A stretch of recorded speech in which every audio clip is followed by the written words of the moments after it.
Let's go, let's go. They not ready. DTB. KO. Season 2. What we about to do? Let me put you on Trust the game. God that put that dream in your heart. You know the government's really a game. Things I appreciate most is what you guys do for the culture. I just got a positive vibe today, bro. and it's I'm cool. on my Cat Williams. Do I got to call out names right now? Do I got to call?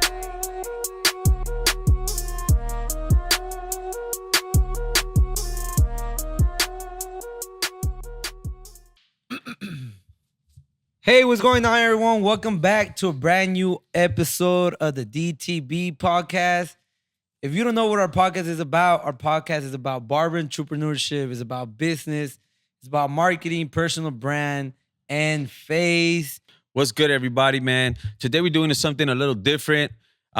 First and foremost, man, it is a Thanksgiving special, so we cannot go or move forward without giving thanks to our Lord Savior God, for having us here, giving us this opportunity. Today, we have a very special guest, straight out of Orange County, one of the hottest barbers out there, an expert at image consulting, owner, CEO of Reborn Brand, and Utsumi Shear educator. We got Aztec in the house. Let's go. How you feeling today, Aztec? Dude, I'm feeling good. I'm super excited, super grateful to be able to be on the DTV podcast. I'm excited about all the topics that we're going to talk about. So today we're going to be trying out Baby Rose Pizza. Have you tried it? I've never Aztec? tried it. No, I've Okay, never tried it. in my let's life. go. Oh, man. So, KO, Baby can Bros. you tell him? So, Baby Bros Pizza, shout out to them, man. They have a spot in Downey. They actually have multiple locations. They have one here in El Monte. But we decided to introduce this to our special guest today since it is a Thanksgiving special. Let's And go. we're doing pizza. We're doing Baby Bros Pizza. So, shout outs to them. Diego went to go pick this up, so it's hot and ready. Let me see. Let's try So, it. let's try it. Go. Cheers. Yeah. Oh, Cheers. glory to God. Let's get it. go. Does this have bacon? I was just going to ask that. Does it have bacon? No, it's just straight pastrami, mustard, and fucking deliciousness, bro. Oh, dude, I recommend this to anybody. If It's you good. guys like bacon, it has more of a bacon flavor than anything else. It's Right? fire. Sometimes I feel like pickles makes it a little bit more sour. Definitely. And it already has like mustard, which is sour as fuck. It's already unique because pastrami on pizza, mustard on pizza, then you add pickles. Are you Mexican, Aztec? Yeah. What part of Mexico is your family from, bro? So I was born here in the U.S., but my dad and my mom were born in El Estado de Mexico from Morelos. So my dad, it's a long name, but it's San Juan Tlacotenco in Tepoztlan. And then my mom's from Cuernavaca. So it's like my dad's like up in the mountains, and then my mom's like right in the city underneath. Nice. So you go visit out there? I used to. It's been a long time since I have. Ever since I got out of high school and got a job, I haven't been to Mexico in a while. Yeah. You want to go back? I would love to go back. Man, that's crazy, bro. I seen a trend right now that's been happening, I think, for like the past 2 years is like people go to like their motherland or where they're from and like record themselves doing a haircut out there for like giving back and stuff. I always like to, when people show where they're from like that and involve like the barber industry in some way, somehow. I also see a lot of the things that are trending too is like, they may not do a haircut, but they'll go visit a barbershop that's out there. Right.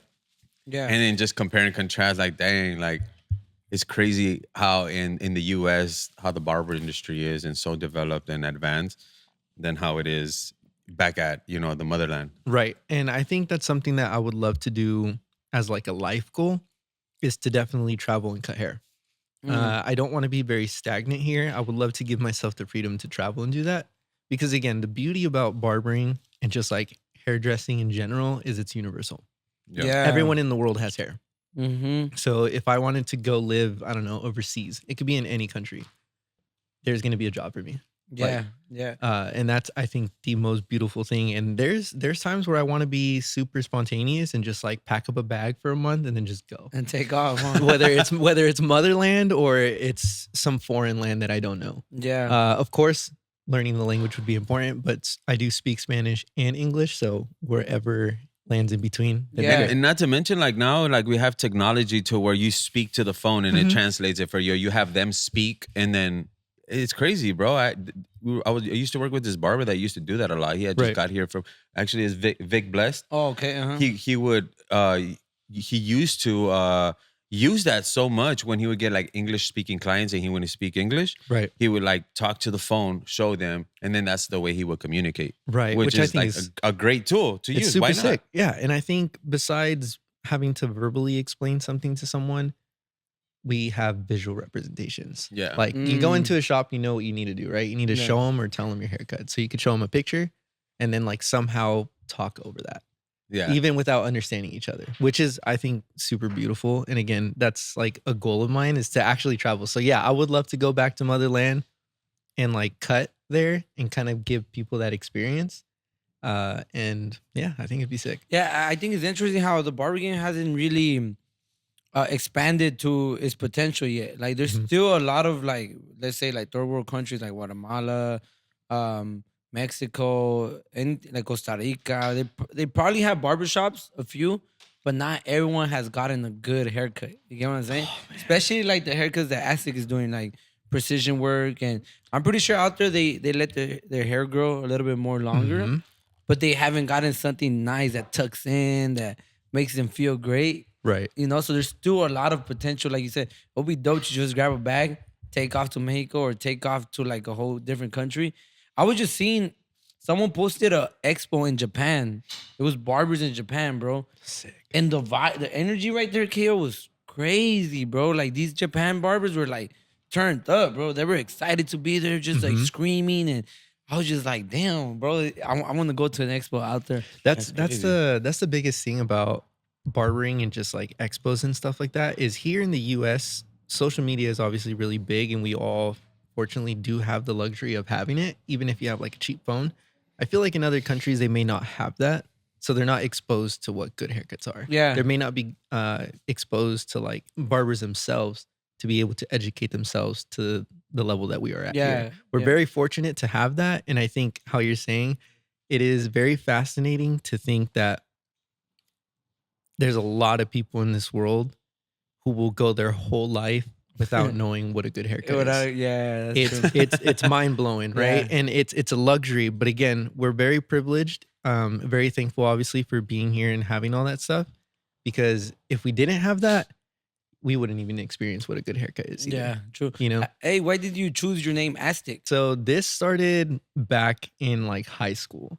I had a friend who moved from Riverside to my area, which is super random because it's like how my area, Laguna Hills, is very small. Yeah. And he always asked me questions like, dude, you look native every time. And he was like, dude, you look indigenous. And I'm Yeah. like, Oh yeah. well, I am. I do have like that history and the culture in me. And I had a conversation when my dad was still around, and he explained everything to him. He was like, I'm from here. We're like up in the mountains. It's basically like a rainforest. We do have like a temple that's like probably within like an hour hike. How old were you when he was telling you this? Yeah, I was in high school, so anywhere from like the age of like 14 to like okay. 16. Okay. So he had explained all of that to my friend. We had pictures at the time, so we showed him everything, and he was like, "That's sick." So ever since then, and in school, he just started calling me Aztec. And for a long story short, he used to shuffle. I don't know if you guys know what that is. The dance, right? But yeah, shuffle dance, like back in like 2012. And he introduced me to that. So when I started learning that, he gave me that nickname because that was like going to be my online name. Your shuffling name too. My shuffling Okay. name too. So because he knew my history, he just started calling me Aztec, and then it just carried on with me. And I used it for literally everything since. 100%. But did your dad talk to you more about like the whole Aztec stuff?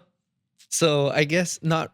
We did talk about it enough, but to even get deep into the conversation, my dad was an alcoholic and he was very abusive. So like the dynamic with the family, we never really had that communication.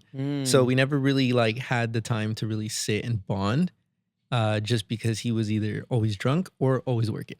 You know, so it was like I never got to see my dad in a sober state, and it was very few times that I did get to see him in a sober state.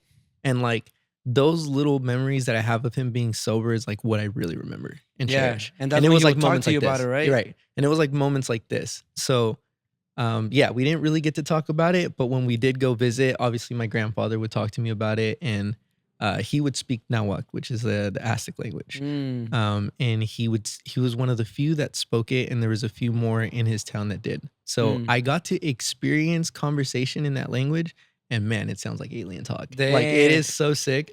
But unfortunately, yeah, when my grandfather passed away, we kind of lost a lot of that information. You know what's coming to my mind right now? Because the only thing like that I remember seeing is like in the movies, bro. But you remember, you guys watch Black Panther, the last one that came out? I haven't seen it. The no. newest one? Did you see it? No, It was about the people of the water. And it was like, I think it was Aztec people, bro. Oh, that's crazy. Yeah, bro. And it was like, they spoke a whole different language, but supposedly they had a god that had like wings in their ankle. And he was able to fly, bro. And that was their main god, bro. Damn, that's Yeah, sick. so Yeah, you gotta go See, watch I it. gotta go watch You that gotta go because watch that. I feel like I'm not a movie watcher, but if I do get recommended a movie, I'll go and Yeah, watch it, and yeah. I'm like, oh, dude, that's sick. Yeah, like, it's I love it's the getting newest recommended. ones that came out. Okay, Yeah, I'm down. Aztec. So we want to hear your story today, especially in the barber game. Of But course. overall, just we're already talking about your family, about your upbringing. So I really enjoy that. What has been the 3 biggest business lessons you learned right now and throughout your barber career? It's kind of hard because I feel like there's a lot of lessons that I've learned through barbering, but I think one of the most important ones is connections. Because and that kind of categorizes everything, because if I didn't have connections, I would have never learned how to maintain relationships. I would have never learned how to communicate with them, and I would have never learned the importance of transparency and like being a genuine, honest person. Yeah. That is like some of the biggest, I guess, learning lessons for myself. Yeah. So if I can categorize that in one, I think the second thing would be financial. Understanding a little bit about business, how to run it, how to manage your money, understanding all the ins and out of like, pricing yourself in certain areas, in certain categories, like people finding your worth is also another big lesson. And I think that just comes with confidence, right? So I think confidence is also another thing that I had to really learn. True. You were just talking to me about how you shifted. Can you share a little bit about that? So I'll go back to when I first started. I started school late 2019. It followed through 2020, and then I started working at a barbershop. My barber school teacher loved the way that I was like improving and cutting hair, and he loved my customer service. So he asked me if I could work at a shop, and I worked in Montebello.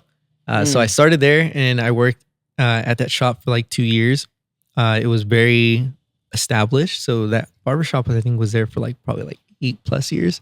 So walk-in traffic was crazy. And so I experienced that. I experienced working at a fast pace, like 45 minutes to, well, I think 45 minutes is pretty quick. no, I know that's- there's obviously people who cut a lot faster, but 45 minutes when you first start is kind of fast. Yeah. So then I went from that to Alchemy, which was my second shop, which was a little bit slower pace, a little bit more time. And, it was a huge dynamic change of people, clients, business structure, and everything. And I took both of those worlds and kind of applied it to when I'm at home now. So it is a huge jump. It is a big change because now you're not in a shop environment. Yeah. Now you're completely isolated in a room, one-on-one with someone. How do you like that? I love it. Yeah, you like- I do love it. I think I build myself a space that's comfortable for myself and for my clients. And when I say that the clients who followed me, I got to meet a whole side of them. I met a whole different side of them. There's a lot of people who don't like to have conversations out in public. I'm a little more introverted. I'm introverted at heart. Yeah. So for me, every time I went to the shop, I was quiet. I just let the barber do its thing. We'd have general conversation like, how you doing? What are you up to? Like, right. And then it would just be silent for the rest of the cut, and boom. I felt like I attracted a lot of those people, but once we got into that private level of just like my room and like obviously it's just us two, bro, they opened up. Yeah. Like we opened up about so much about ourselves. And I think that's something super beautiful because again, not having a very communicative upbringing, I felt like I always strived for connection. Yeah. Yeah. With distant parents and not really having them. Because, in the Hispanic community, it's very important to just like work and survive. We Yeah. just survive. Yeah. That's all it Trying- is. Yeah. And so I always strived connection and I always looked for it. And then now that I'm here, like independently with one another, like it opened up a whole new door. So I personally love it. It may not be for everyone because again, some people could get a little awkward. Yeah. But I'm okay with it. Yeah, you know, I get kind of awkward, but how do you deal with when someone tells you like, "Hey, bro, I just lost my job," like, "Hey, bro, this person just passed away," or like, because sometimes I just be like, "Oh yeah, like that's unfortunate." Like that's all I say. Like I don't really know what to say to so obviously like I'll switch the conversation quick just because I don't know if he's trying to talk to me about that topic or he's not. So I just be like, "Oh, you watched the game last week?" Like I'll kind of switch it up. Right. But I get it when you're alone, like in the mornings when it's just me and him, I'll kind of more like, all right, I'll dabble into that conversation a little bit more, Right. you know. But it gets difficult. I don't know how you do it. I actually take those as I see things like that like an opportunity because, for example, if they're sharing that with you, I feel like They're comfortable. They're comfortable. Yeah, like they're like, bro, like they probably have no one to talk to, and they a lot of times I feel like when people walk in or like they choose you as a barber is because they connect with you in whatever way that they like the way that you dress and they wish they could dress like that at one point, or they see your Instagram and how you move and just like, dude, I want to do something like that. So they kind of already have this connection with you, and now they're trying to find out a little bit more about you or be able to express themselves to you to see what kind of feedback you have to give them or in what way. Because I want to say that some of them see them as like role models, kind of some sense. That's true. And not that you're actually a super role model, but they want to get your opinion on a few things. And I get those a lot, and I treat them as opportunities for them to open up to me. And once they release that side of them to you, I feel like you can get more out of them. Like if you weren't able to pitch that facial to them, and now you can.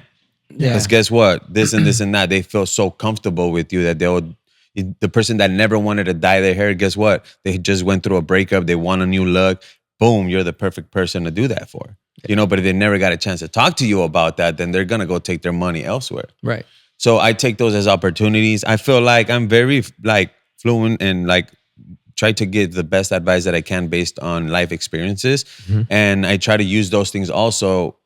How my mind works, I feel like my mind just turns to like, okay, have you been through that? Boom, yeah, you have. Talk to him about this and what you did to redeem yourself. So I take those more like opportunities to do so in that way and to retain that client a lot longer. A lot longer. So that's the relationship building. Yeah. That's the communication. And yeah, honestly, I use those as opportunities. So like, I always like to think of it. And again, I think everyone has a different perspective psychologically of like what communication is to them. Yeah. But if someone ever reaches out or talks to you about it, it's like a silent cry for help. You know what I mean? Yeah, It's a silent cry for help. I'm mentioning it. Hopefully he wants to kind of spark talk a about conversation it. about Yeah. it.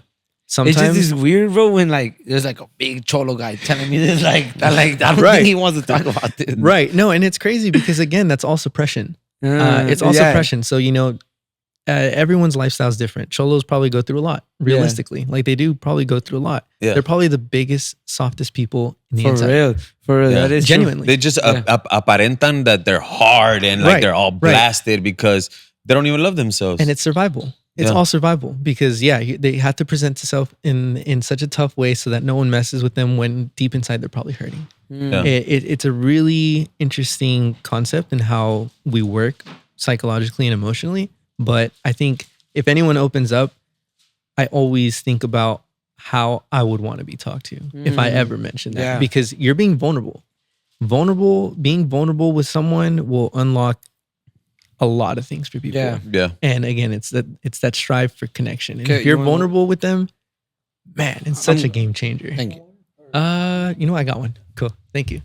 Yeah. I think it's such a game changer. So if they speak on it, I would just ask them, how are they feeling? What is it making them feel?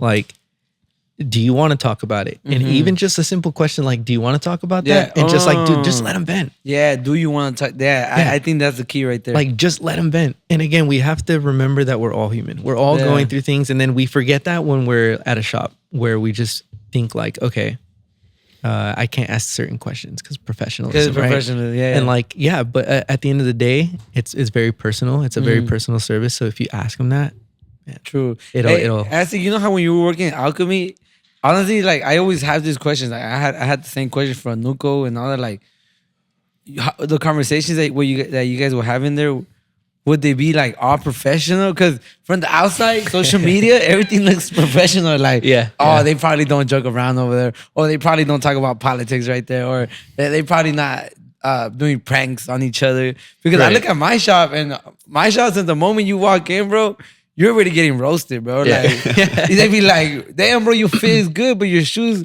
what's up with your shoes, bro? They don't match. Like, you're already getting roasted since the beginning, bro. So, how was it at Alchemy where you guys like have these political conversations or joke around?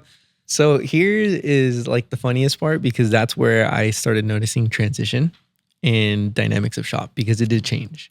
It wasn't just all professional necessarily, but here, my experience with the first shop, it was in Montebello, different kind of people. And I hate to categorize people in like categories, but it's true. Yeah. Society has categories. So I was like at a lower end shop. So it's a different dynamic of people. And I hope my clients don't think I'm judging them.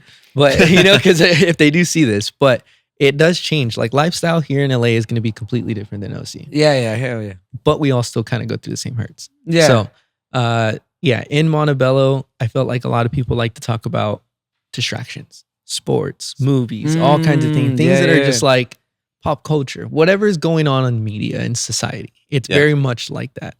And it was kind of like goof around. All the barbers would kind of clown on each other. And like, you know, it had that dynamic. When I went to Alchemy, it was very much professional when people were, and it also depends on the group of people. I think with all my coworkers, we kind of had that like, okay, keep it professional when like clients are here. Yeah. You know, but that's because we wanted to give that image as well. Yeah. But yeah, I think all my clients from Alchemy, what my biggest lesson was just talk to them normally. Like, even if they have money, even if they don't have money, if you talk to them normal, you got to think about it. Like, these people go to work and they have to put a front. And then come to the shop and do another front. And then like, do another front. Like, that's not. But you know me, I will associate like people with money.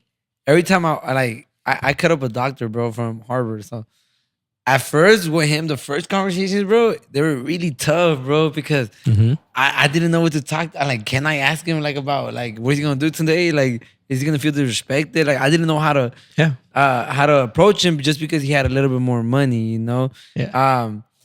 But then after a while, he'll be like, man, I was at the Laker game. I went to your house. I got shit faced, and I was like, oh damn, the homie, like he's wild too, you know? But it's because of work. So they're so saturated with work that they want to feel free from work, you know? So it's kind of black and white, my thought here. I feel like I'm always about contrast. So if someone's super busy, making a lot of money, they don't have time for themselves. So have fun with them. Yeah, it makes if sense. If someone's like struggling hard and like, you know, being super depressed and stuff, like talk to them differently. Talk to them professionally. Yeah, correct. Because they're going to appreciate that. Yeah. It's a really interesting concept, but I think that's like one of my observations with talking to people. Ashley, tell us more about Reborn. What does that mean to you? I know that's your brand. You use it for your haircuts. So right now you're telling me that you're more about like contrast, white, like in white. But then you're also telling me you don't like categorizing people. And then you also told me about survival. So I'm seeing that like Reborn, you're speaking it out, bro. In my perspective. Yeah. So Reborn started before I even started cutting hair. Cutting hair for me was something I never thought I'd do. Ever. Like I had an interest in hair. Like I always wanted cool, edgy haircuts. So I love metal music. I love punk. I love techno. I love anything that's like dark and heavy. And my aesthetic comes from that. But it comes because of a state of depression. My upbringing, I noticed early on, and I think it happened when school switched for me. I was in an elementary school, and the middle school I was supposed to go to, I didn't go to because I lived in a different area and we didn't sign up on time with the change of address. So I got switched to a completely different school. You lost all your friends? I had lost all my friends, right? So then now you're sitting with yourself. You don't have friends, you need to make them. So then I just sat with myself and I realized there's a lot of things going on, like from home to like the switch of friends to like dynamic of people, because the school that I was gonna go to was bilingual. Oh, okay. So I did school of Spanish and English. Yeah.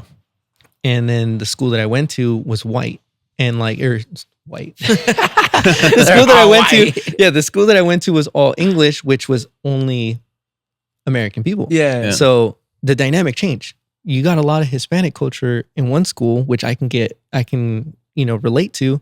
And then I got switched to a completely dynamic people. I started noticing that they had money, like privileged kids, like people had designer at middle school. And I'm like, how? Yeah. So like, I don't know how to relate with that. So then it just put me in even more of a deeper state. Damn. So I felt like, again, dynamic of family, society, depression, it all hit me. But I always found myself strong enough to get out of it.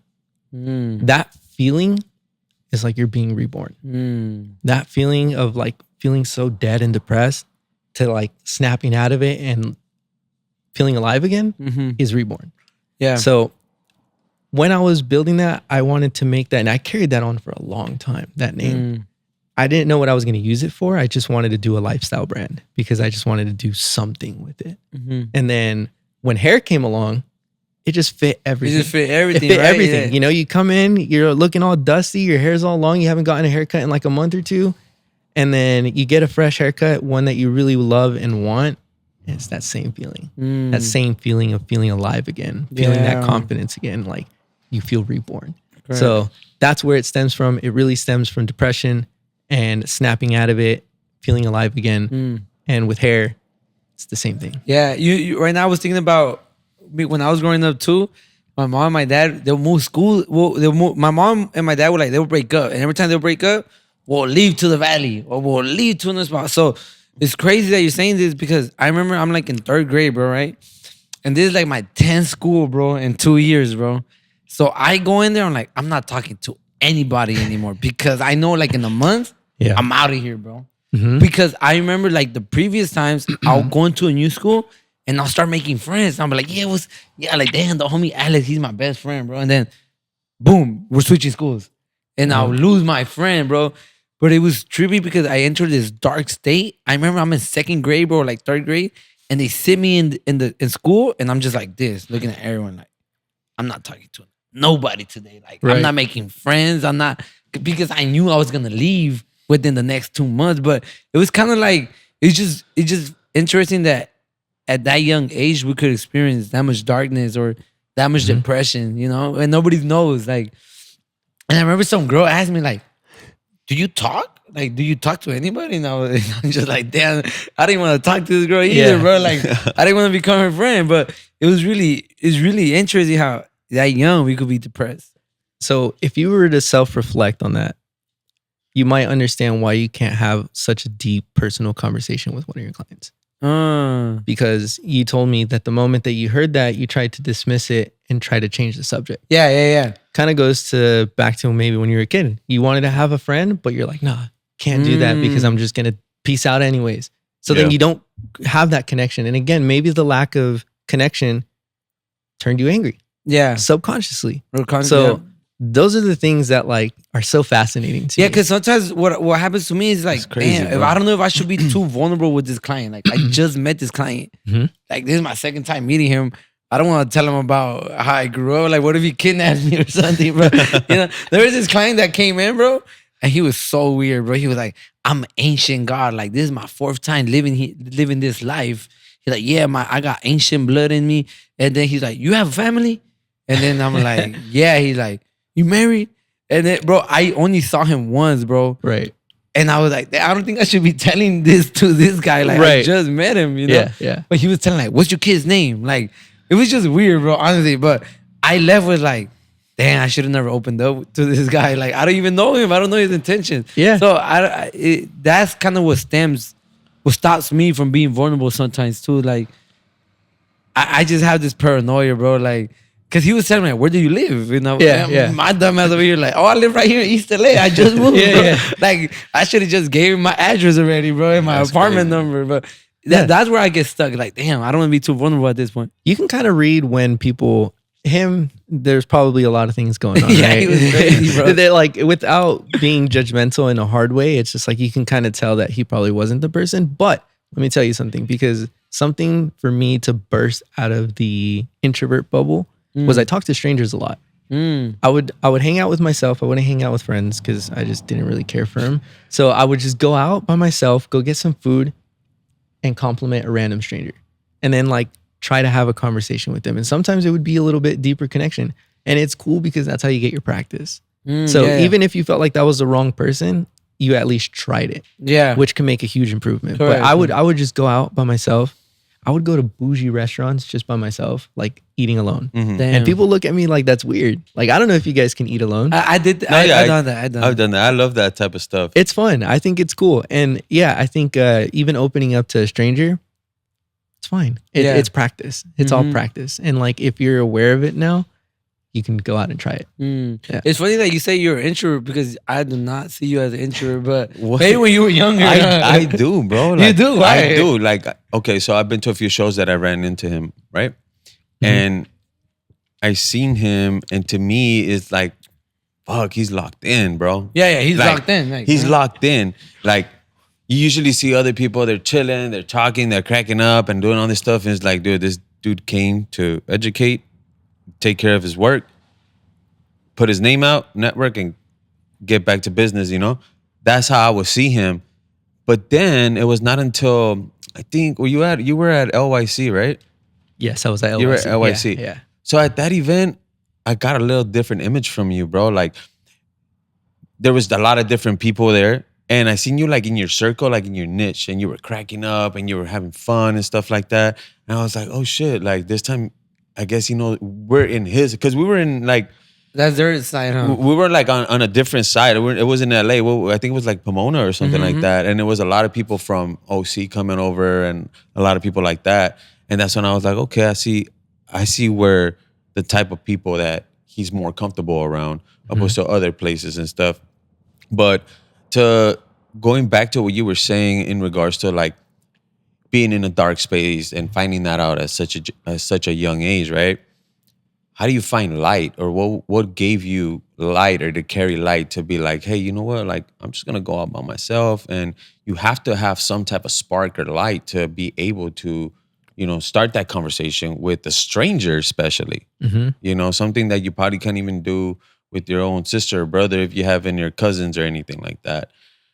What was that spark in you, bro? Like, and at what point did you find that spark? Because I'm sure it almost tells me that you continuously use it to get out of things and be reborn. Yeah.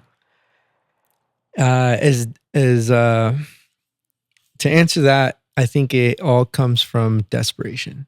I think subconsciously we all get in that survival mode, and I just sat and thought with myself. When you're alone, I feel like that's when everything comes up, right? Yeah. When you're alone, you might be bored, but then you start thinking of things that you're like, shit, I need to do something because I'm bored, or like I'm like isolated. And I've gotten to that point where I was okay with myself, hanging out with myself. Like I got into like video games, editing, doing all that stuff. So I spent a lot of time alone. And if I'm completely honest, I think everything I learned was from YouTube. YouTube was a huge one. I remember seeing someone doing like a self-help video. I clicked on it. Damn. It was like 30 minutes long, because back then long format videos were a big thing. I love long format videos because you get so much information out of them. You know, all this short stuff, it's just entertainment. All short format content is entertainment. There's like, there is information, but it goes by so quick that you're going to forget too. As quick as it comes, it's as quick as you're going to forget. So I remember dedicating my time to watching this video, and I self-reflected with it. And it sounds dumb because, you know, you wish you had that connection with someone, but now you're just like locked in on your computer, like watching this video and reflecting on your life. And you're like, shit, that's true. And like, I kind of just let my guard down, and I was like, damn, I see a lot of these either bad qualities in my family or bad qualities within myself. And what exactly did you type though? Huh? What exactly did you type in? I didn't really type anything. It was just like one of those videos that popped up. It was like about self-help. algorithms? Yeah, it was like the algorithm. And so when I clicked it, once I found that video, like it talked about personality traits and all these other things. And I was like, oh, this makes sense. Yeah, this makes sense. Like for some weird reason that made sense. So I was like, okay. And I would kind of just use that as my guidance. And I used that as my guidance, and I flourished it, and I tried to do the best out of it. That's true. I started learning personalities in college. So Really? like personality traits, and then like the 5 types of personalities and how to deal with them, you know. But you know what's funny? Like, this is crazy, bro, because when I was going through my last breakup, there was this day, like, when you're going through a breakup, like, there's days that you feel so happy, bro. Like, oh, I'm over this. Yeah. And then this random day, it's like a truck just smashes you, boom, and you're depressed in the car, like, damn, like you just think, bro. So trip out. It's like I go through like 6 months or like it's like being reborn. Like I'm happy for a while, I'm cutting hair, and then I'm boom depressed, and then I'm like I go depressed like 3-4 days, and I'm happy again, and boom. But then I start seeing this cycle over again. And I'm just like, bro, I'm tired of feeling like this, bro. So guess what I do? I go on YouTube, bro, and I go, how to get over a breakup. I literally typed it like, how to get over a breakup. And then like 3 videos pop out, and I'm like, this one, boom. I just pressed it, bro. I swear from that video moving forward, bro, I never felt depressed through that breakup anymore. It was just weird. It told you like, forgive yourself, forgive the other person. Think about how bad things could have been with this person, and then think about how good, do a pros and cons, and I did everything, bro, and then it was just like, boom, everything went away through a video on YouTube. And I remember I'm outside my mom's house in the corner, watching it on my phone like this, bro. I'm just watching it, and I'm just like, when I finished watching it, it was like a light that came into me, and I'm like, all right, let me practice these things. Yeah, and I got over it. Yeah, that's exactly what kind of happened with me as well. I would kind of just like take mental note of it. Never really like wrote it down or anything. Yeah, I never wrote it down. Just but think about it. You're like some kid, and you're like alone in your room with your computer. And I'm like looking at these videos. And while there's a whole lot of chaos around me, I'm like, this brought me peace. So then I was like, okay, this makes sense. So then you apply it, and then you really realize like, damn, it's really not that bad. But you really needed to, and again, it's like the internet talked to you. You know what I mean? So it's like you had that conversation with the internet, which sounds sad, but it does help. There's a lot of bad on the internet, but there's a lot of good in the internet. So yeah, I think I appreciate that observation on your end, because I think a lot of people kind of get a misconception of me and a misunderstanding that I'm like some egotistic, really like, I don't know, person. Yeah. I'm pretty sure they do get it, because I remember that's what I was saying, because the first time at Pro Studios, I was like, damn, I want to see how Aztec cuts, but like, I'm scared of asking questions, bro, because like, he's just a goat, you know, he's just a beast, bro. Like, he comes here, he like your content, all this. I'm like, and I just went, I remember I'm just looking at you, and you're just like, what's up, bro? How's it going? You got any questions? And I'm just like, oh, shoot. Like, I don't think, like, I didn't really think you were too much of an introvert, because even then you started the conversation with me, right? But you're always locked in. You like, do you see cutting hair as therapy right now for you? Oh man, it's a big form of therapy for me. I think that's why I have such an appreciation for barbering, and I take it way more serious than maybe some others. But to anyone who ever meets me at an event or anything, like, I'm the friendliest person you can meet. I can't really relate with any outside stuff, sports or anything. I don't watch it. Like, I focus so much on like things like learning how to edit or like self-help. Like I focus so much on that if you talk to me about that, man, I'm annoying. You know, like I'll talk about it with you or anyone forever. Yeah. Like, again, it's like because it's so deep. Yeah. You know, that you can have endless conversation. But what was your question again? Sorry, I ran. Do you see the cutting hair as therapy, especially like precision cutting? You know? Yeah, 100%. So I think I was always drawn to scissor work because I always had longer hair. I didn't even know about barbering until I was like out of high school.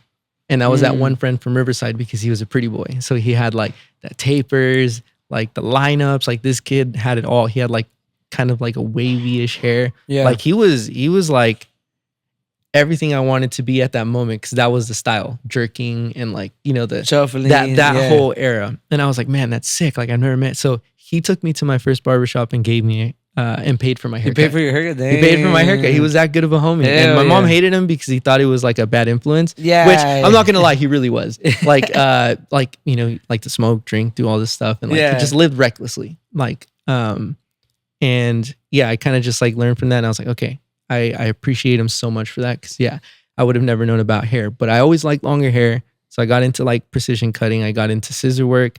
Wanted those edgy haircuts again, metal. Usually you have longer hair, punk, color, spiky, textured, whatever, all of that stuff. And I knew that fading was cool. And again, I questioned myself when I became a barber, because I was like, I'm not really a clipper guy. Like, do I really want to give fades? Am I ever going to get good at fades? Yeah. So then, yeah, I fell into the niche of the scissor work, and then it's calming. Like, That's really calming, bro. if you really take your time, like, bro, every section, if you take it nice and clean, like, you don't have to, it's not chaos. I don't know if you guys ever feel like when you cut hair, you just have a lot of hair everywhere. Yeah. Like, yeah, I do have a lot of hair everywhere. Hair is going to get everywhere, but it becomes really clean. Yeah. And it's like you take your sections, you get your cut, and then like everything around you is just nice. It's satisfying. It's satisfying to see also the transformation from like a crazy messy haircut to like something super neat and styled really nicely. When you, Something about that to me is so fascinating. What do you like more, the cutting or the styling?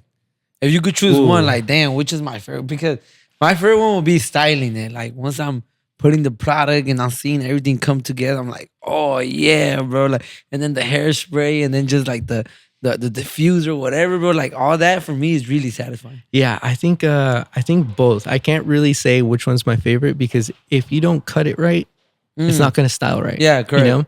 So I think it kind of goes hand in hand. So I love both, because yeah, when I see it, and again, when someone doesn't really know what they're doing with their scissor work because they're not educated enough, and they style it, you can tell.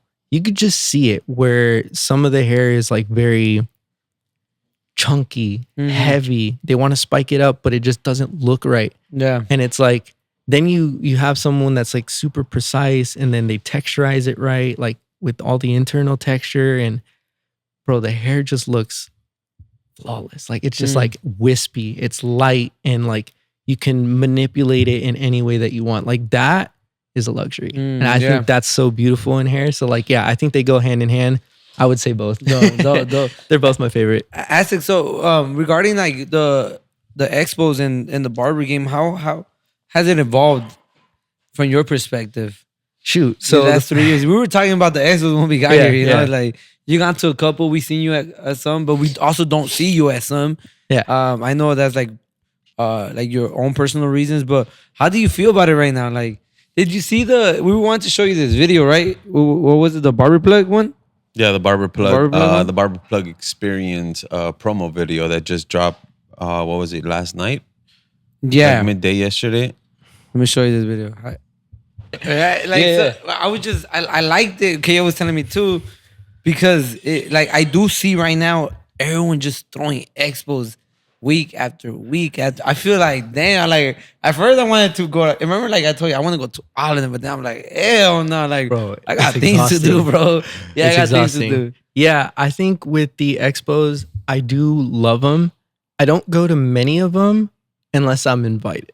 And it's not, again, for like an egotistical thing, but if someone genuinely reaches out to you, it's because they really appreciate your work. Yeah. So you're going to have a good energy from my end and their end. It makes it a good experience.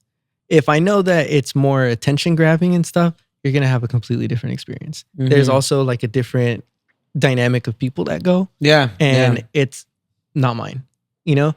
And again, it's not bad to make connections with people, with different kinds of people, but I kind of know what I like. I kind of know where I'm going with it.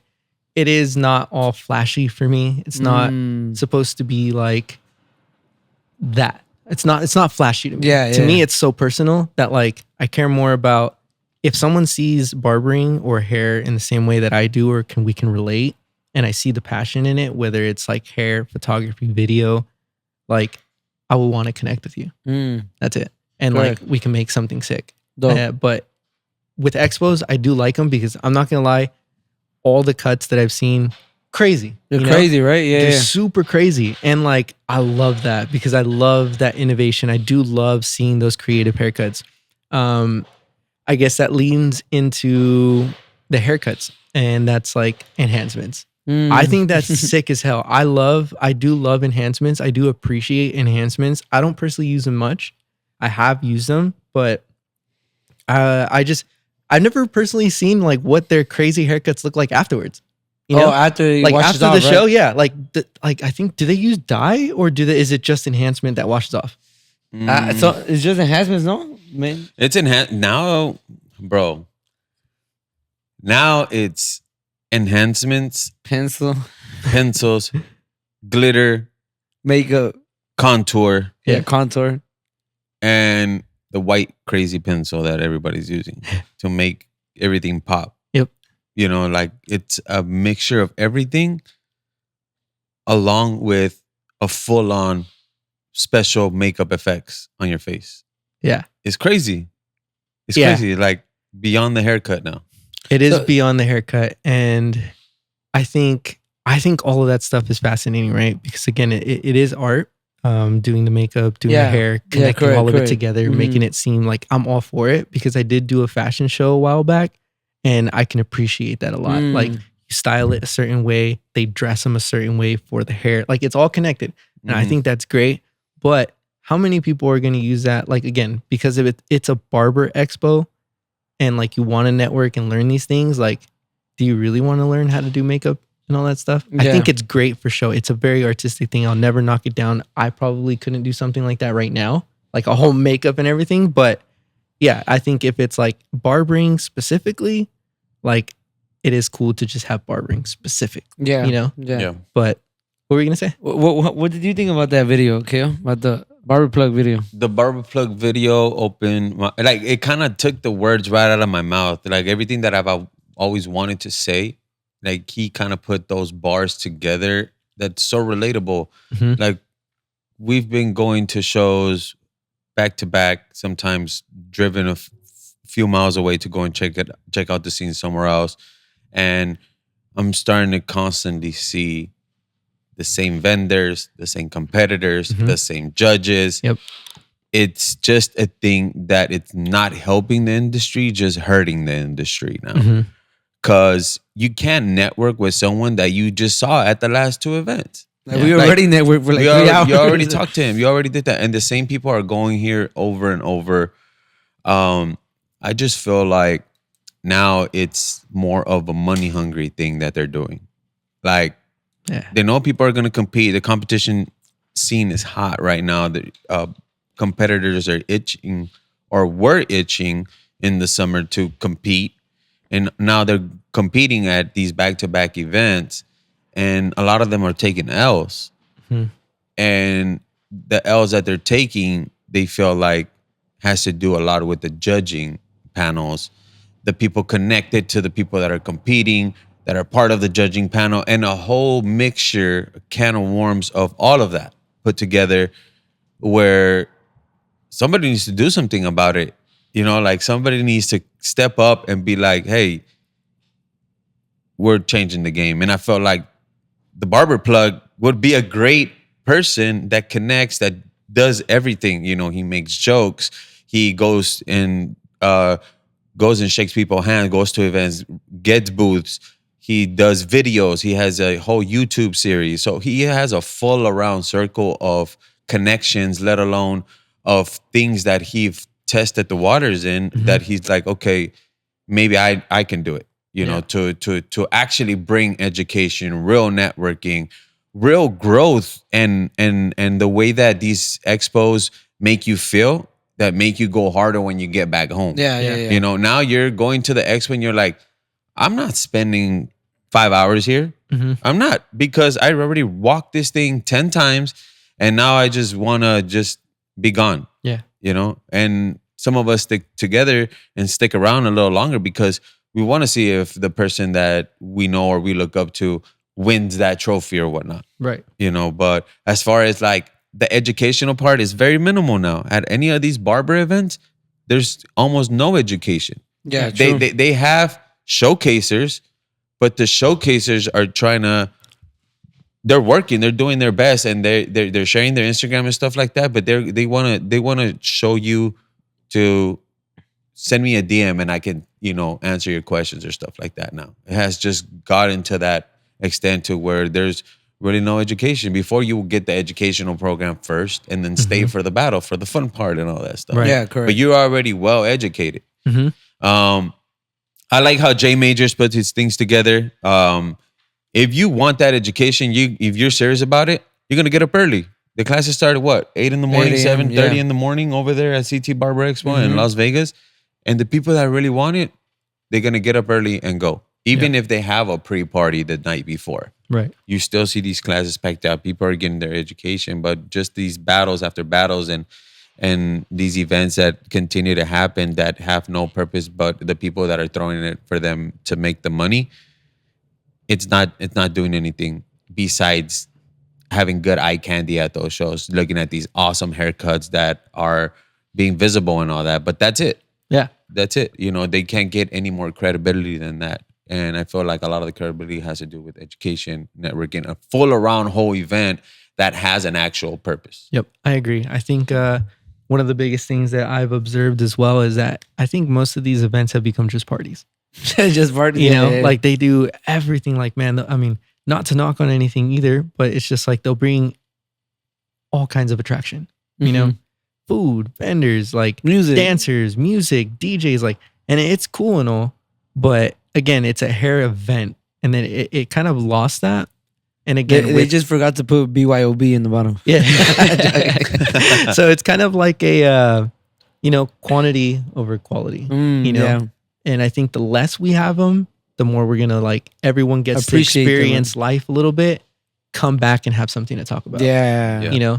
Or this happened to me, but I just saw you last week. So it's like nothing changed. Yeah. Nothing has changed. So even again, that changes the whole dynamic of people and like what to even bring to the table. Correct. Like if I saw you guys right now and I had this huge deep conversation with you guys, and then tomorrow I come back and it's like, oh, it's him again. it's him again. Yeah. And then I do that again every week. Like, we It's see crazy. each other so often that you kind of just lose that quality. Yeah. Mhm.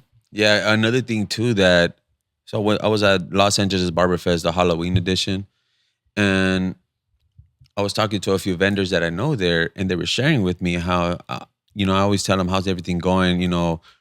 How was it? How much was your booth at this event or whatnot? Like, is it profitable or not? And they're sharing with me how much of it they take an L for being there and doing it. Why? Because they, barber brands do a drop a month, and that's if they're consistent, super consistent. If not, it's like a drop every 2 months or 3 months or whatnot, every 10 weeks or so, till they sell out or whatever it is. If you do that drop that month and you go to 4 events, right, and you're paying $200 at each event or $400 at each event to get a booth there or whatever, right? You're already spending the X amount of money for that same drop that you just dropped, that you have the same people. They bought it at the first event. They're not going to buy it at the second, third, or fourth event. They're not. Yeah. So it's not even worth it for these, the vendors that are there to be at these events either. Why? Because you're pulling the same crowd that you just went to last week. Yep. And the people that bought the shirt last week or the hat or the pants or the machine that came out for the month that was hot, it's not working out no more because they already bought it. They're not gonna buy your shirt again. Yeah. So there's a lot of things that are happening right now in the industry and these events that it's like a landslide right now, bro. Yeah. And even it's discouraging to competitors, it's discouraging to vendors, and it's just hurting the industry. That's just how I feel about it right now. Yeah, I think I 100% agree with you. I think because again, the quality is kind of going down. It does affect everyone, the vendors. And we also, as barbers, have to forget that the community is small. Yeah. It really is. Yeah. So that's why the podcast is like, we started with barbers, but what in the structure, what we talked about mental health. We want to talk about business because the niche is small, bro. It's not that big as we think. Now, is there potential for it to continue growing? I think there is. Yeah. Right? Oh, 100%. But like you said, it's really small, bro. It's really small. It's so small, and I think they forget because we do get a little bit of attention. as barbers, you know, Yeah. and then they do have clients, but like clients aren't really going to these events either. Yeah, And- they're not. and it's not going to help any of the vendors unless it's like clothes and unless it's outside of hair. Mm-hmm. But I feel like if it's hair related, like clippers, how you're talking about all those products and stuff like that, like clients aren't going to go and buy that stuff. So Yeah. it affects the vendors too, because barbers, if we just went last week to pick up a bunch of products, why are we going to go pick up the same amount of products? Like it's just, it's a cycle of, it just gets repetitive. That's it. Who is a barber right now, or a brand that you look up to that you're like, damn, yeah, this one is really dope, you know? Because I see that you're really low key. I see that you're really low key, but you have your own personal style. But I am curious, who are you looking up to right now? That's a very hard question. And I think because of how I am as a person, a little more introverted, and through my depression, I use creativity as an outlet. Like right now I am honestly going through something. So like, and it's a breakup, and it's like, it's affecting me so much that right now the only thing I'm thinking is content. My favorite thing about that though is like I kind of use that as my outlet and my fuel to create content. Is that it comes with personality. My content comes with personality. Yeah. And it's not like I saw something and I was like, oh, I want to replicate that, or I saw something else and so. And again, I think this is where people get the misunderstanding about me. But I don't really look at people. Like I don't really like look at content. Like I'm usually the one that puts out, but I never consume it. You don't consume it. I don't consume it. Because I did see you at the statement. What did they have? I know Miguel Blends went to it too. Yeah. I wanted to go that weekend. I forgot what I was doing, but it was a statement like panel. So I'm pretty sure you really like statement. Oh, I love statement. Yeah, if I could work with statement, yeah. Let me Shout out! know. Hey, I gotta go get the homie. Shout out to Statement. Aztecs, Statement. Come So on. I guess like statement, the people who worked at like All Hail with like Julius Caesar, like everyone in that team, fire, because they have that versatility. You know, they have like the scissor work, they have the fade, the clipper work, like everything. So if I did have to say I would look up to people, it used to be that team that used to be there, like Jack Louis, Berg, Byron, Julius, Almighty Zeus. like Almighty Zeus, Xander, like all of them. Wait, why didn't you know how you were telling me about that transition? Yeah. Why didn't you go to try out for All Hail or Statement? I think Because I think you have all the qualities and the skills. Like you match Statement. Like I mean that's a compliment. I Now you appreciate that. match like that style, like that all hell style, or Yeah. like statement, or even like Masons, like that type of stuff. I think for me, something that's been very motivating is to start my own thing. Oh, okay. So I think when someone has that mentality always of wanting that, they kind of just push it, you know, like start my own thing, do my own thing. Because it is a luxury to have your own thing and then be a part of something. Yeah. And like, you know, although I love what they represent, I have a different perspective of what I want to represent. And it's nothing against them. I don't think it's like anything like right or wrong. It's just like, for me, it's more of that like emotional connection, styling, expression, artistic.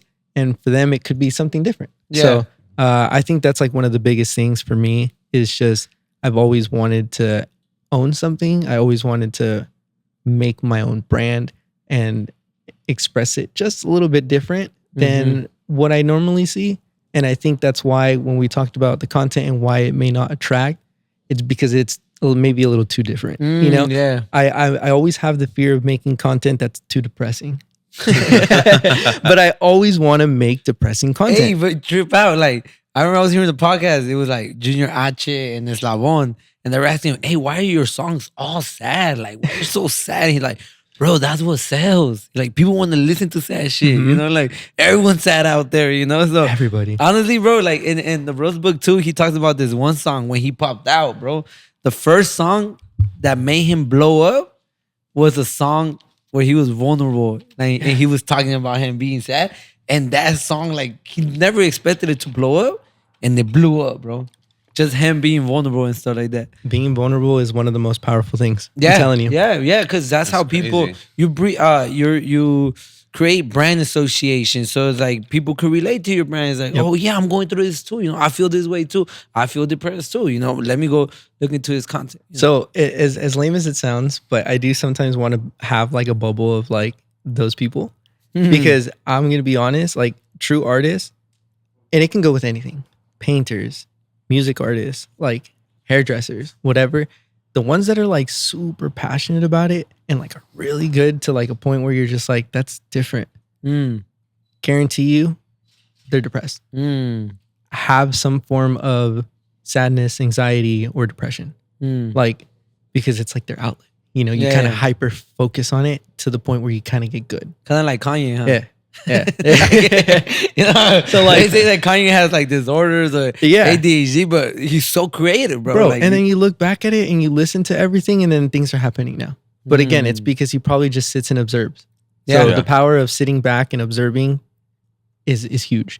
And so I think that's one of the things that I guess I appreciate about artists is like for music, for anything, like most of them, the sad songs are the ones that are like super popular.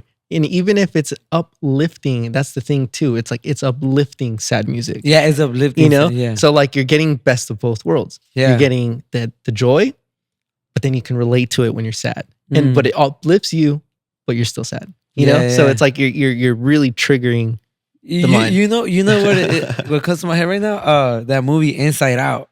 Yeah. Like, I heard about that. You seen the movie? Is it with the my emotion? kids have seen it. Yeah. Okay. Like I've seen parts, but never really sat down to watch it. But I've heard a lot of great things. So about there's sadness. Sadness is in there, bro. Like there's Anger. and all, but sadness is there. And at the end of the movie, what brings everything together is sadness.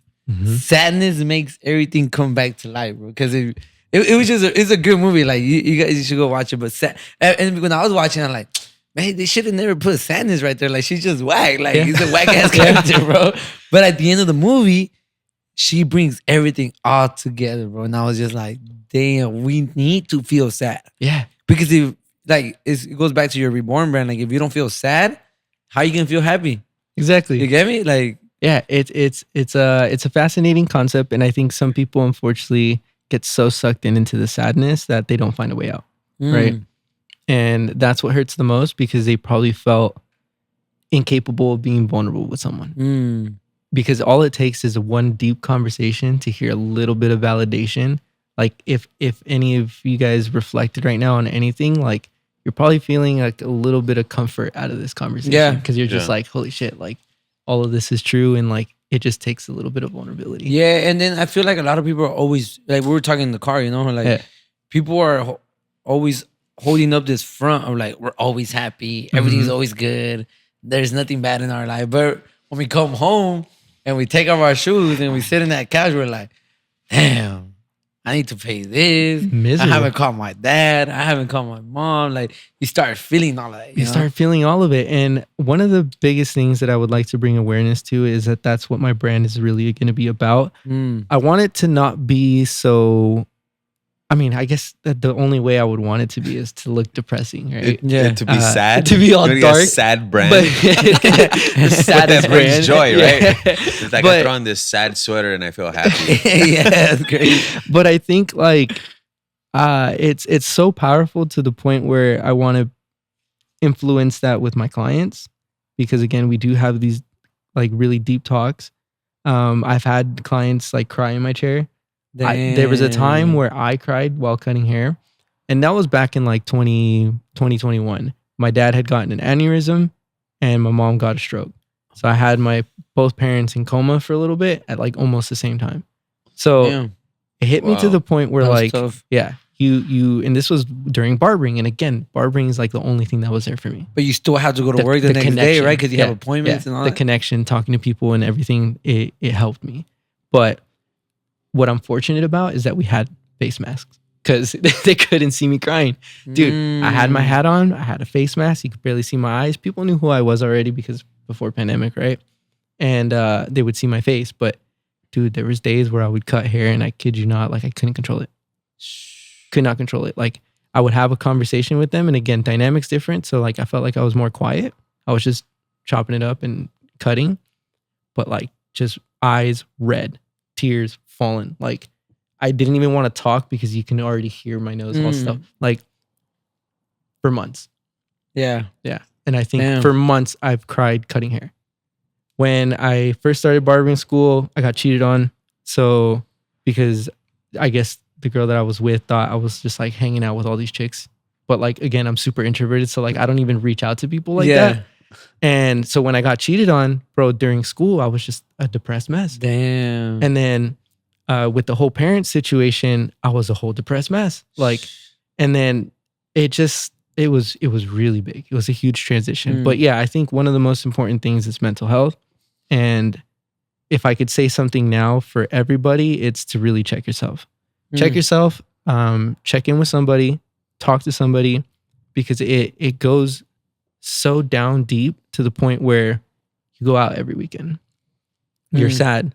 Someone's like, let's go have a drink. Cool. You go have one drink. It feels good. Damn, I should do that again. Now you're out with your other group of friends who invited you to get a drink. Now you're doing it socially, but we're always socializing. Then you fall into the rabbit hole of whether it's drinking or any other substances. Now you're hooked. Now you're addicted. And you're numbing yourself. And now you're on a deeper hole. Because now not only are you suppressing your feelings, but now you're intoxicated under a certain substance that is going to alter your everything, your mentality, your emotions, and everything. Now you're in a double loophole. So now you're just getting ganged on like by substances, emotions, and everything. And we don't speak on it as much. So my goal is to really push that message out, because I may not be someone famous or someone super important, but it's the people who are in front of you in your circle. I think that's what makes the biggest difference. It's like influence your small circles, because when you influence small circles, their small circles influence their small circles, and it just heals. Domino effect. Heals. Yeah. So I actually think that's empowering from you, wanting to represent that with your brand, bro. Yeah. You know, and I just bought myself some new mics at home, and my idea, and again, I'm saying this out loud because I want to try to hold myself accountable. It's really hard to do it because the way I want to do it, it's like, again, how we talked about, like, I'm just a person. I can't do everything, but I also haven't found anyone with that vision, right? But I would love to create content that's like almost documentary style, and like have these vulnerable conversations while I'm cutting hair. You know, like share a story, share something if the client is open to it, which is like another challenge. There's a lot of challenges to it that I'm structuring in my head, but it's content that's super depressing. Yeah. Like we're being vulnerable with clients, we're being vulnerable with people in public in front of a camera. Like, dude, that's a lot. Yeah. You know? But if I could have documented all the conversations I've had with my clients, like now that I've been at home or whatever, like it's gold. Yeah, that's kind of why I started this podcast sure, too, bro. because there were some conversations with my clients. I'd be like, damn, I wish there was a camera somewhere right here. I say that all the time, recording bro. us, just like, it would have been so dope, you know, to save this and to actually document it. You know, you know, you could name your segment "Reborn." A sad podcast. Something like that, bro. Dude, and that's why like I'm so happy that, you know, you invited me here and like speak on it a little bit, because as a kid I've always wanted to be like a YouTube blogger. And I wanted to not necessarily just vlog like happy stuff, but like just vlog, again, a cry for help for being alone and not having that communication. But like, damn, I'm sad today. Like, here's what I'm thinking. Like, and then hopefully you get flooded with comments like, damn, me too. And it's like, oh shit, people to talk to. It's like, it is like that seek of validation. But I guess now that we're so saturated with entertainment, I don't want to just saturate with entertainment. I either want to saturate with information, like whether it's hair or like mental health. Because therapy, I've been in therapy for a few years. I think it's been like 2 or 3 years now. It was like a year and a half, took a little break, and then like another full year. And game changer. Yeah, game changer. Game changer. Yeah, and in our Latino communities, like therapy is just like, what? You know, like my younger sister just went to therapy, but my mom, she was really like in denial. Like she didn't want to take her to therapy, but then my mom told me that she took her, and my mom was like, damn, I realized so much things about my daughter that I didn't know back then. Because I think they had my mom like in the outside room. And Behind the glass type yeah, thing? and my sister didn't know that my mom was right there. But my mom listening to all that, she was like, damn, this therapy thing does work, bro. Like, because you know, Latino culture is like, terapia, vas a ir a pagar. Yeah. What, You're are gonna you go crazy? pay for therapy? Like, what? Talk Yeah. to us, you know? Yeah. Like, we can't talk to you, bro. Like, No. come on. You know, so, you know, you're actually our first guest. We tried to do mental health with like 2 other guests, right? Yeah. But it wasn't really that. I think like we'll touch upon it a little bit, and then we'll skip. Yeah. But I think with you, I think it's awesome that you came in. You were just vulnerable and you were authentic. You were just real with us, bro. Because I think people need to hear this, bro. Yeah. And trust, like, again, like Junior H, like his brand is Sad Boys, you know, like the Sad Boys, like Yeah. And when I remember I started listening to Junior H, and then it got to a point where I was like, damn, this is too sad for me. Yeah, Like, yeah. I can't listen to him no more. Like, but there's people that, like, I remember the day they had a concert across the street from our shop. All my clients were like, yeah, Sad Boys. Yeah, we're gonna go listen to Yeah. it. Like, everybody was hyped, bro. Like, Yeah. and I was just like, damn, that's crazy. He really created a whole brand. Like, I had a client that got that tattoo right here, this Sad Boys. I was just like, Yeah. damn, bro. Like, That's crazy. Because even there's other artists too that are so into it. Like, I remember like XXXTentacion. Oh, dude, he's like my number one artist. Oh, Right? yeah. Right? 100%. And it was like sad stuff. Juice WRLD, Lil Peep. That Lil whole Peep, era he was passed my away. favorite. And it was like, it was a thing. It was crazy. Yeah. You know, it was crazy. But going to your brand, like the Reborn stuff, I'm excited to see what you have in mind that you're gonna bring out. Oh, yeah. Mm-hmm. That I just feel like it's gonna be so impactful in the way that you're creative enough to actually like bring your ideas to life.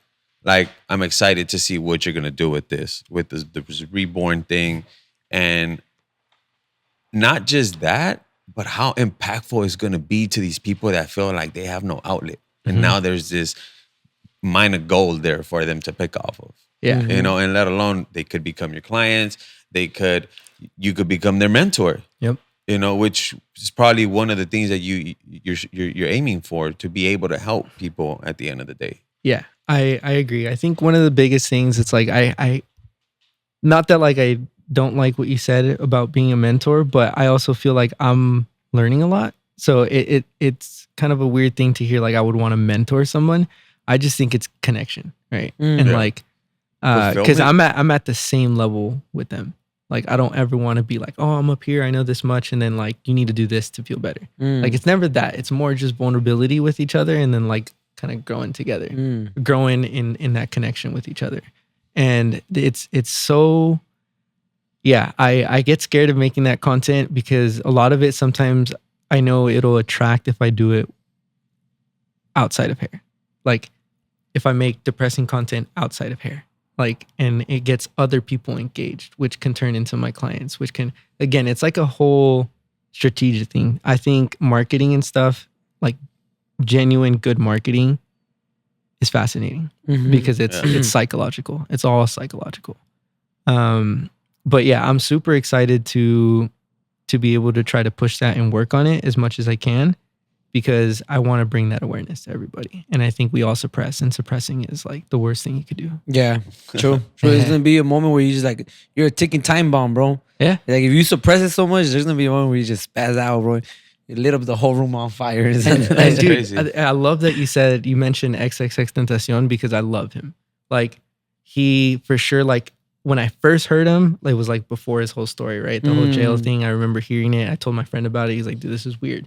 I'm like, how's it weird? Like, dude, listen to this. Like, Hey, it's sick. before we finish it Yeah. off, I think they killed him, bro. Straight up. I think the industry killed him, bro. Because I remember like 3 weeks before he got shot, bro, there was a live video that he did. Yeah. And because I used to follow him too. I liked him. Yeah. I liked him a lot.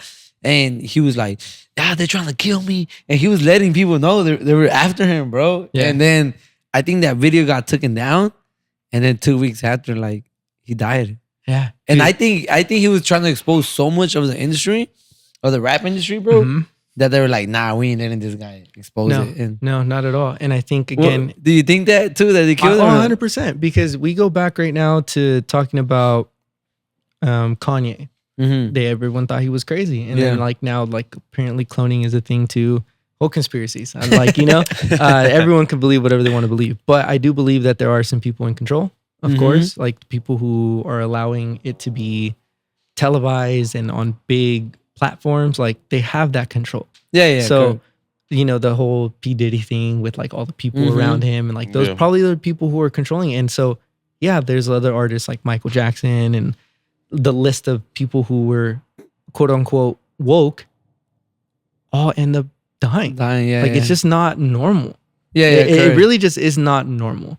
You like call me a conspiracy theory, but it's just not normal. And it's like X was definitely on that route because he was talking about like frequencies and like what music does, and like it just got so deep. And that's why I love him so much, because I feel like this guy understood the beauty of the sadness, the beauty of anger, the beauty of all of that. He understood, and it spoke in his music. One of my favorite things about music is when it's like super melodic and like it hits you in your feels, and then it comes out with rage. Because at the end of the day, that sadness turns into rage. You're talking about that album, huh, where he has Jocelyn? Dude, even before that, like if you ever go, and this is like free music for you guys, and you guys might not like it, but if you listen to like King, have you ever heard of King? No. If you ever listen to like Netherrack, there's like a whole bunch of, before he even got famous, dude, if you listen to it, like Teeth, and that's another name of a song, bro, it's dark. Like he talks about like cutting himself and whatever, and like if people, and like telling people like how they're scared of like actually dying, because he talks about like people cut sideways, but it's like if you really wanted to kill yourself, you cut down the line. Oh damn! You cut through the vein, not across it. Oh, so it's like, bro, like that's all in his lyrics. Yeah. And it's so deep, bro. And like, again, he portrayed it in a very cool way, where it was like metal rap. Yeah, metal rap. So it was like melodic, but it was also anger. So dude, it's fire. Hell yeah. That's the reason why I have such a big appreciation to like metal music and stuff, because it's all hurt people and they just make something cool out of it. Yeah. There's something about that type of work of mine that stands out a lot, and people could tell it's mine. And it's because I'm gonna be honest, like I did deal with a lot of insecurities when getting cheated on, and just like even beforehand, like I always never thought I was like the best looking dude. And I think we all kind of go through that. And not KO. And again, I think we all kind of go through that sometime in our life. And I remember when I was recording myself and making videos and the dance videos and gaming videos, like some people, I always wanted to be like anonymous. I always wanted to like share a message, but not be seen. And one of the biggest things that I did in the shuffling community was I always wore a hat and a hoodie.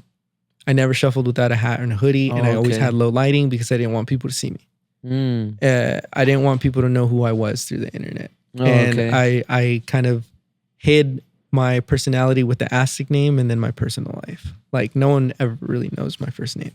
So I don't really share it unless we get to the point of that vulnerability. Again, because if I hear anyone talk shit about ASTIC, you don't know. That's ASTIC. You don't know who I am. That's your alter ego. You don't even know who I am. So like I just laugh at that, you know? Yeah. And but coming back to the content, I knew that a lot of people face those insecurities, and I feel like the way I shoot it, it's focused on hair. I hide my clients because maybe some of them aren't that comfortable with showing their face. So the shadows, I hide their faces.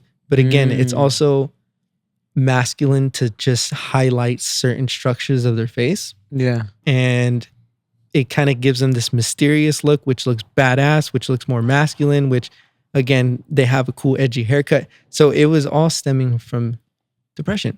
Either them not being comfortable on camera, because a lot of my clients, I don't have like perfect models ever. A lot of my clients are just average people, right? Like, you know, when someone's super attractive and you're like, damn, that's a good looking dude. That'll be an attractive model. You could show him off, whatever. But like some of my clients, like I use my own clients who don't even see themselves as like a model, don't even see themselves in that light. But I already knew they had a cool style, had cool hair, good hair, and I wanted to show them while hiding them. That's where all that comes from. That's why it's like such a dark aesthetic.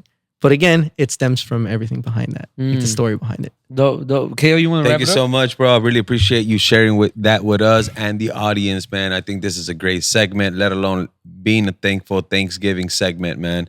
I'm thankful for that, bro. And also, just wanted to open the doors for you for anything that you want to collab on or anything like that. If you ever just need someone to talk to as well, we're here, bro. We're a family now. We're a team.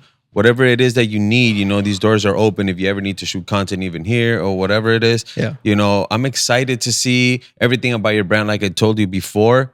And I can't wait for you to drop a video again, bro. Like I'm itching for that. And, kudos to you and everything you got going on in your own studio, transitioning from barbershop to alchemy to now your own space where it seems like it allows you to be more creative and tap in with that side of yourself that you really love and enjoy, bro. I'm grateful for you to be smiling right now. Yeah. And Feels good. Feels good that you're in the zone. I know you're going through things right now, man, but don't forget to not lose your head and, always remember that, happiness can get you also to different places, bro. 100%. I appreciate you guys so much for having me, letting me speak on your guys' platform. I think this was definitely a category that I love and very passionate about. And yeah, if anyone, again, if you guys want to reach out for anything, like I am a person that hopefully you guys feel comfortable enough to talk. And then for anyone out there who does feel like they need to talk, reach out to a friend that you feel even a slight connection that would be open and vulnerable with you guys. And I think it's super important. So thank you guys again. And yeah, I appreciate you guys having me here.